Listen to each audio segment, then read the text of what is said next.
오늘은 이 고린도 교회의 성찬 이야기를 함께 나누면서 성찬뿐만이 아니라 그리스도인의 주일 예배, 그리고 더 나아가서 그리스도인의 삶의 자리에서 그리스도인의 품을 생각들에 대해서 함께 나눠보고자 합니다. 오늘 우리가 살펴볼 고린도 교회에는 여러 문제가 있었습니다. 그 중에 오늘 본문은 고린도 교회에 있었던 작은 문제를 이야기합니다. 그 문제는 다름 아닌 떡을 떼고 나누는 성찬을 행하는 데 있어서의 문제였습니다. 바울은 11장 17절로부터 고린도 교회를 칭찬하지 못하겠다라고 말합니다. 그리고 너희 모임이 유익이 아니라 해로움이다 라고 말하고 있습니다. 왜 그럴까요? 오늘 본문 21절입니다. 이는 먹을 때 각각 자기의 만찬을 먼저 갖다 먹으므로 어떤 사람은 시장하고 어떤 사람은 취함이라. 교회 초기 시절에는 교회가 빵을 준비하거나 성찬에 필요한 물품을 준비하지 않았습니다. 그래서 각자 집에 있는 것들, 음식과 음료를 스스로 가지고 와서 이를 성찬 때에 사용하고 또 식사의 자리에서 애찬으로 나누었습니다. 그런데 여기서 문제가 생긴 것입니다. 11장 20절과 21절에는 그 극명한 단어의 차이로 그 문제를 드러내고 있는데 바로 주의 만찬과 자기의 만찬이었습니다. 주의 만찬으로 행해질 것들에 자기의 것이 너무나도 많이 담겨있는 문제였습니다. 그렇게 가난한 사람과 여유 있는 사람은 한 공간에서 한 공동체라는 이름이었지만 다른 계층이 되었던 것입니다. 이런 문제들이 교회의 역사 속에서 늘 존재했다라는 것입니다. 아마 이런 문제들은 성찬에 대한 편협한 생각과 인식들이 가져온 결과일 것입니다. 그리고 이 문제들은 성찬의 문제뿐만이 아니라 우리들이 겪어가는 이 삶의 과정, 그리스도인의 삶의 과정에도 늘 일어나는 문제이기도 하죠.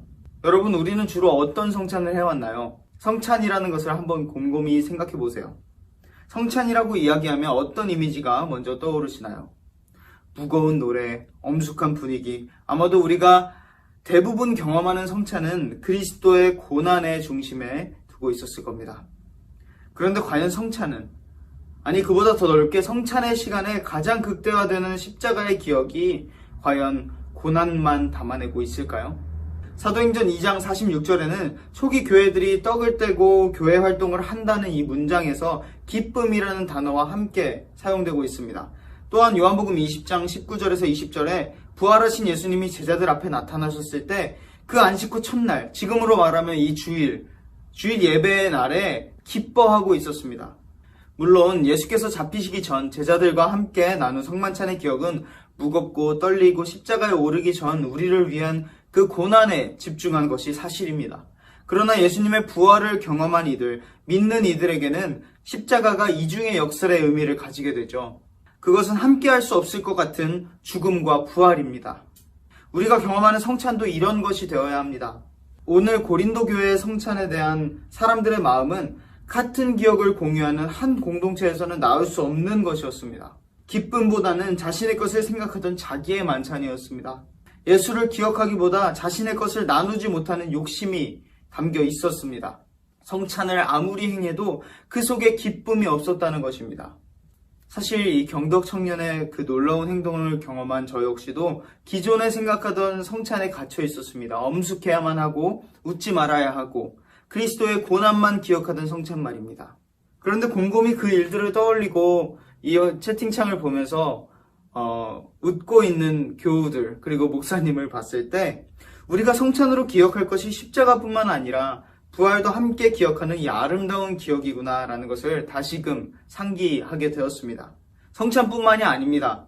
우리가 예수 그리스도의 사건을 바라볼 때면 언제나 더 강력하게 다가오는 것은 어쩌면 어떤 십자가라는 실체가 보이는 이 고난이었을 것입니다.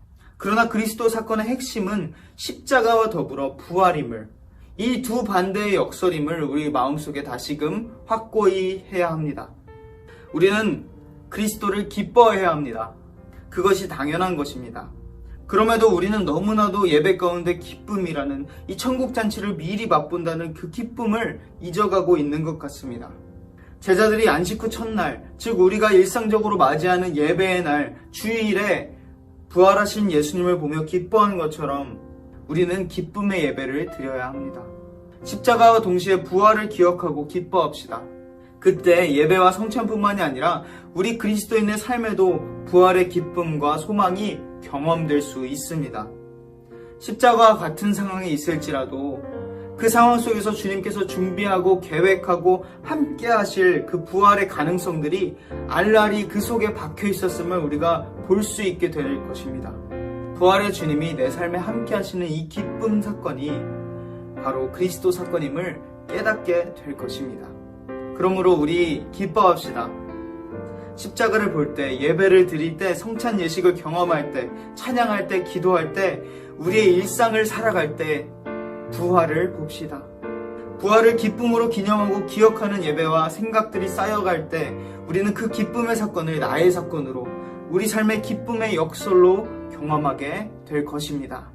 그것을 믿고 우리가 늘 기뻐하고, 예배 가운데 기뻐하고, 우리가 절망 같은 상황 속에서도 늘 기뻐할 수 있고 기쁨의 요소를 찾아낼 수 있는 그 기쁨의 근원이 부활하신 나의 예수님이라는 사실을 믿고 따르고 살아낼 수 있는 저와 여러분 다 되기를 소망합니다. 마지막으로 빌립보서 4장 4절입니다. 주 안에서 항상 기뻐하라. 내가 다시 말하노니 기뻐하라. 함께 기도하겠습니다.